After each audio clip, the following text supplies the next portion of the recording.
बच्चों एक बात बताओ मुझे, जिम में पहले दिन अगर आप में से कोई कभी जिम गया, आपका दोस्त गया है, तो जिम में पहले दिन जाने से क्या बॉडी बन जाती है या दर्द होता है? तो आंसर है ऑब्वियस सी बात है, पहली बार जिम जाने से डे 1 पे आपको बहुत दर्द होता है।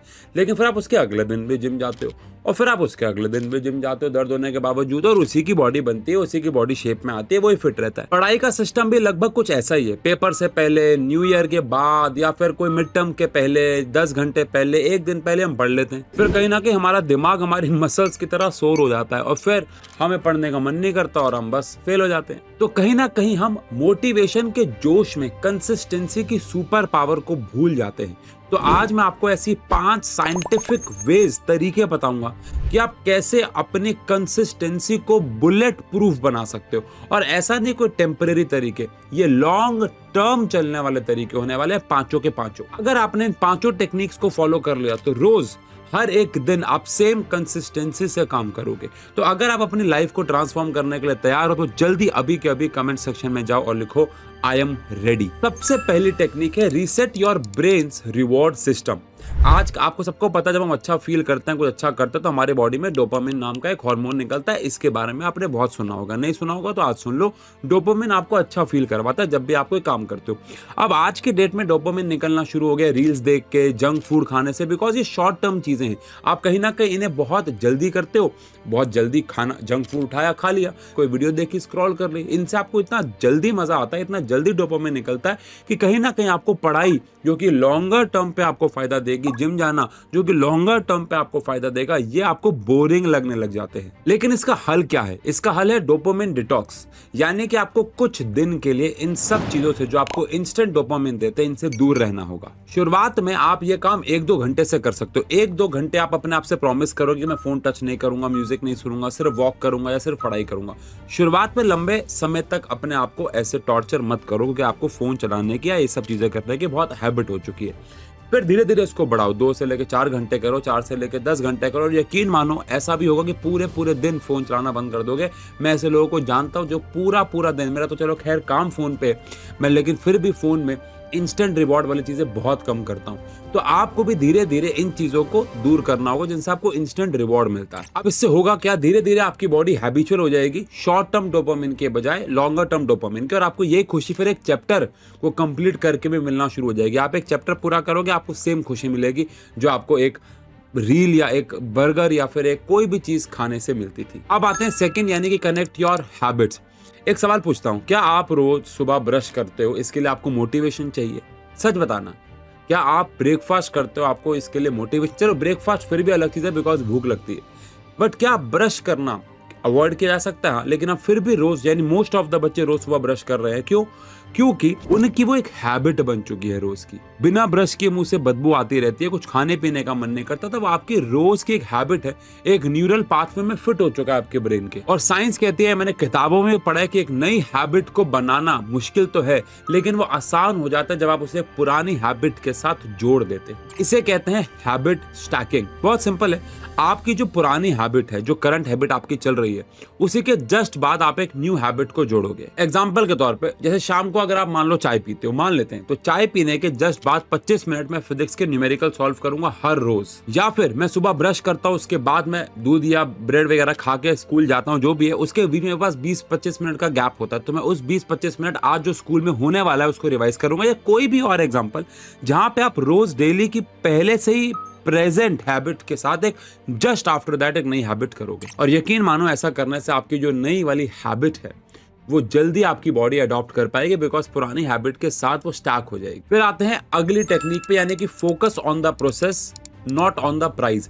मैंने आपको एक वीडियो भी दिखाई थी कुछ के अंदर, धोनी जी की, जहां पे बात चल रही थी कि वो भी ये मानते हैं कि वो भी प्रोसेस पे फोकस करते हैं, प्राइस पे नहीं। और ये सिर्फ क्रिकेट या किसी स्पोर्ट में नहीं, डेली लाइफ में भी बहुत ज्यादा अफेक्ट करता है। जैसे कि आप लॉन्ग टर्म गोल्स बनाते हो कि मुझे बोर्ड्स में 95% मार्क्स लेके आने हैं, ये कोई गलत बात नहीं है, लेकिन सिर्फ उसी पे फोकस होना ये थोड़ा सा गलत हो जाता है। क्यों? क्योंकि आपको लगता है यार मुझे बोर्ड्स में 95% मार्क्स लेके आना है, ये तो एक बहुत दूर की जर्नी है, ये तो बहुत दूर है अभी, जिसकी वजह से कहीं ना कहीं आप डेली डिमोटिवेट होते हो, बिकॉज आपको लगता है वो टास्क तो बहुत दूर है। फिर उस वजह से आपको प्रेशर फील होता है कि यार मैं 95% लेके आ पाऊंगा, नहीं लेके आ पाऊंगा, और उस प्रेशर की वजह से आप काम को टालने लग जाते हो। अब इसका सॉल्यूशन क्या है? सॉल्यूशन है कि आप गोल पे फोकस कम करके अभी के लिए अपने प्रोसेस पे फोकस करो। जैसे आप मान के चलो कि आपका गोल अभी 95% मार्क्स आना नहीं है, आपका गोल है कि रोज मैं केमिस्ट्री के 4 टॉपिक्स करूंगा, या रोज मैं बायोलॉजी के 20 MCQs करूंगा, या मैं रोज मैथ्स के 20 PYQs करूंगा। ये आपके गोल जो है, जो रोज के डेली गोल्स हैं, वो आपका फोकस होना चाहिए अभी के लिए, प्रोसेस, ना कि आपका फाइनल गोल। हाँ, उसको नजरअंदाज नहीं करना है, लेकिन आपको प्रोसेस पे ज्यादा फोकस करना है। एक और इंटरेस्टिंग बात समझो ना, प्रोसेस जो है वो आपके कंट्रोल में है। रोज 20 MCQ करना है, 30 MCQ करना है, ये आपके कंट्रोल में है। 95% मार्क्स आना कहीं ना कहीं आपके कंट्रोल से बाहर है। आप उसके लिए मेहनत कर सकते हो, क्या पता आप 95 के लिए मेहनत करो 98 आ जाए, 95 के लिए मेहनत करो पेपर बहुत ही मुश्किल आ जाए 90 पर अटक जाओ, 85 पे आ जाओ, तो वो आपके देखा जाए तो कुछ हद तक आपके हाथ में नहीं है, लेकिन रोज का डेली का प्रोसेस आपके हाथ में जरूर है। और हाँ, ये बात तो कॉमन सेंस की है कि अगर आप प्रोसेस पे फोकस करते हो पूरी ईमानदारी से, तो गोल के करीब ऑटोमेटिकली पहुंचोगे। अब आते हैं अगली टेक्निक पे, यानी कि make your study an active sport. जब आप क्रिकेट खेलते हो या कोई एक एक्टिव काम कर रहे हो तो आप बहुत बोर नहीं होते हो। मैं बहुत सारी रील्स मैंने देखे थे, मेरी फीड में आई थी एक बारी। इंडियन क्रिकेट टीम जब वर्ल्ड कप जीती तो मैंने एक रील को लाइक किया, तो और मेरी फीड में रील्स आ गई। उसमें से एक रील मैंने देखी जिसमें बोल रखा था कि जब हम क्रिकेट खेल रहे होते थे गलियों में, स्ट्रीट क्रिकेट खेल रहे होते थे, गली क्रिकेट, तो हमारे दिमाग में कोई भी और थॉट नहीं चल रहा होता था कि पढ़ाई कैसे करनी है या घर वाले क्या सोच रहे होंगे। सारे थॉट मैच खत्म होने के बाद आते थे। तो जब हम खेल रहे होते थे, आज की डेट में शायद ये वीडियो गेम्स में कन्वर्ट हो गया, पहले हम लोग गलियों में क्रिकेट खेलते थे, अब तो मुझे बहुत कम बच्चे दिल्ली में खेलते हुए मिलते हैं। लेकिन आप अपनी पढ़ाई को क्यों नहीं एक एक्टिव स्पोर्ट बनाओ, क्यों ना अपनी पढ़ाई को भी ऐसे ही ट्रीट करो कि यार ये खेल ही तो है। आप सोच रहे हो कि स्टडी को एंगेजिंग कैसे बनाए, बहुत तरीके हैं, उनमें से कुछ के बारे में बात करते हैं। मैंने बहुत सारे वीडियोस में वैसे इसके बारे में बात कर रखी है। सबसे पहले एक्टिव रिकॉल।